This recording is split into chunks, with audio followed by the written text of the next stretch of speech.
मालती का पति चंदन शराबी था। एक दिन वो अपनी पत्नी मालती को घर से निकाल देता है और दूसरी शादी कर लेता है। आंधी तूफान बारिश में मालती अपनी दो छोटी बच्चियों परी और खुशी को लेकर सड़क पर बेसहारा चलती रहती है और अचानक बेहोश हो जाती है। माँ, क्या हुआ माँ? आंखें खोलो। दीदी, माँ को क्या हो गया? देखो ना, माँ कुछ बोल ही नहीं रही।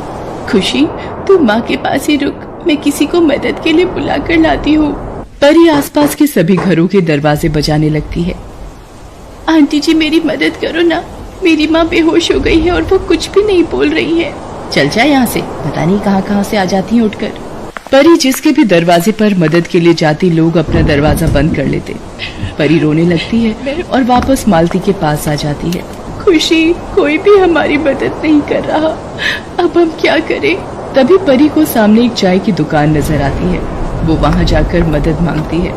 बाबा, वहाँ सामने मेरी माँ बेहोश पड़ी है, मेरी मदद करो। कहाँ पर है तुहार माँ? रुक, मैं छाता ले लूं। अरे ये तो सच में बेहोश है रे। अरे सुखिया, अरे तनिक जल्दी आ, यहाँ ये औरत बेहोश पड़ी है। अजी आती हूँ। हे राम, जल्दी उठाओ, लगता है बारिश में कब से भीग रही है। बंसी नाम का चाय वाला अपनी पत्नी सुखिया के साथ चाय की दुकान चलाता था। वो दोनों मिलकर मालती को उठाकर दुकान पर लाते हैं। कुछ देर बाद मालती को होश आता है। माँ, तुम्हें होश आ गया? माँ, तुम ठीक हो ना? ये ले बेटी, गरम गरम चाय पी ले, शरीर में थोड़ी जान आ जाएगी। मालती फूट फूट कर रोने लगती है। सुखिया के पूछने पर वो सारी बात बताती है, जिसे सुनकर बंसी और सुखिया बहुत दुखी होते हैं। कैसा जालिम आदमी है, फूल सी दो बच्चियों पर भी जरा तरस ना आया कमबख्त को। मुझे अपनी बच्चियों के भविष्य के लिए जीना है, बस अब मुझे कोई काम मिल जाए तो इन दोनों की देखभाल कर पाऊंगी। दिल छोटा मत कर बिटिया, कोई ना कोई काम मिल ही जाएगा। हम मियाँ बीवी इसी छप्पर में रहकर गुजारा करते हैं, तू भी बच्चियों को लेकर यहीं सो जा। मालती परी और खुशी को लेकर उसी छप्पर के नीचे सो जाती है। अगले दिन, अम्मा, अब मैं चलती हूँ, आपका बहुत बहुत शुक्रिया, कल आपने हमारी इतनी मदद की। अरे सुखिया, वो पिछली गली में जो मालकिन रहती हैं, वो अपने घर के झाड़ू पोछे के काम के लिए कह रही थी ना। सुखिया को याद आता है और वो मालती को काम दिलवाने के लिए ले जाती है। मालती झाड़ू पोछे के काम पर लग जाती है। बंसी उसे बराबर में ही 50 रुपए किराए पर एक झुग्गी लेकर दे देता है। मालती सीमा नाम की महिला के घर काम पर जाने लगी थी। एक दिन मालती की तबीयत ठीक नहीं थी, तो उसकी जगह परी और खुशी काम पर चली जाती हैं। क्या हुआ बच्चों, आज मालती नहीं आई? आंटी, आज हमारी माँ की तबीयत ठीक नहीं है, इसलिए उनकी जगह हम दोनों ही काम करेंगे। लो, अभी कुछ दिन हुए नहीं काम पर लगे हुए और तुम्हारी माँ ने छुट्टी लेना शुरू कर दिया और भेज दिया तुम दोनों छोटी बच्चियों को काम पर। आंटी, हमारी माँ की तबीयत सच में बहुत खराब है। माँ ने हमें बोला था कि आपको उनकी तबीयत का बोलकर हम वापस चले जाएंगे, पर आपके घर इतना सारा काम देखा तो हमने सोचा कि हम आपकी मदद कर देते हैं, ताकि आपके काम की छुट्टी ना हो और आपको परेशानी ना हो।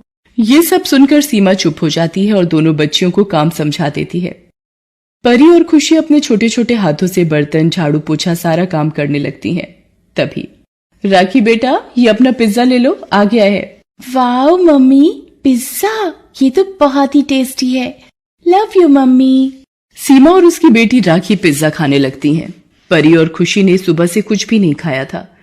वो सुबह से ही सीमा के घर पर काम में लगी हुई थी।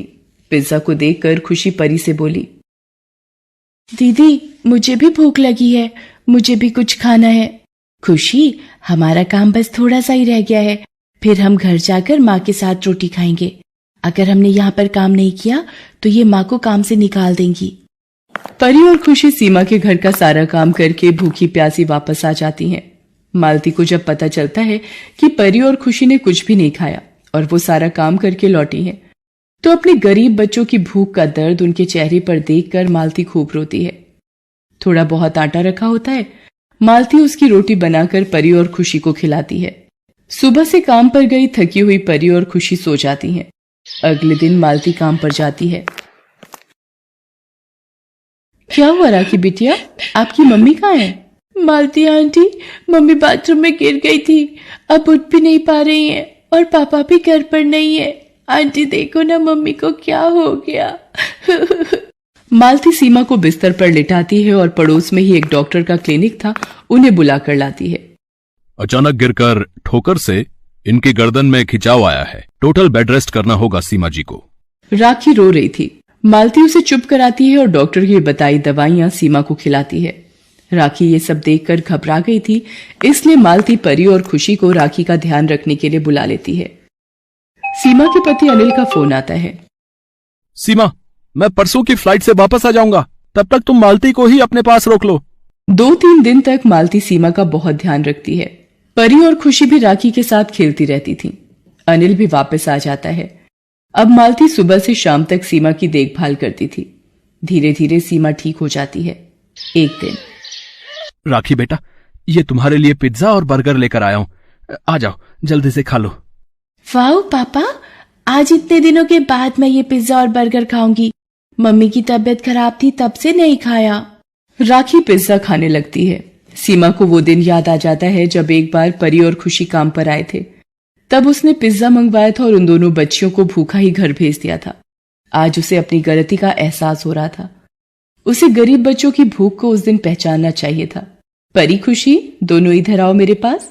ये लो, तुम दोनों भी ये पिज्जा और बर्गर खाओ। मालती, आज से तुम हमारे सर्वेंट हाउस में ही रहोगी।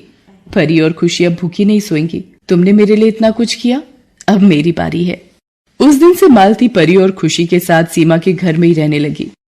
सीमा ने एक गरीब माँ और उसकी बच्चियों को सहारा देकर मानो मालती की दुखों से भरी जिंदगी पर मरहम लगा दिया था।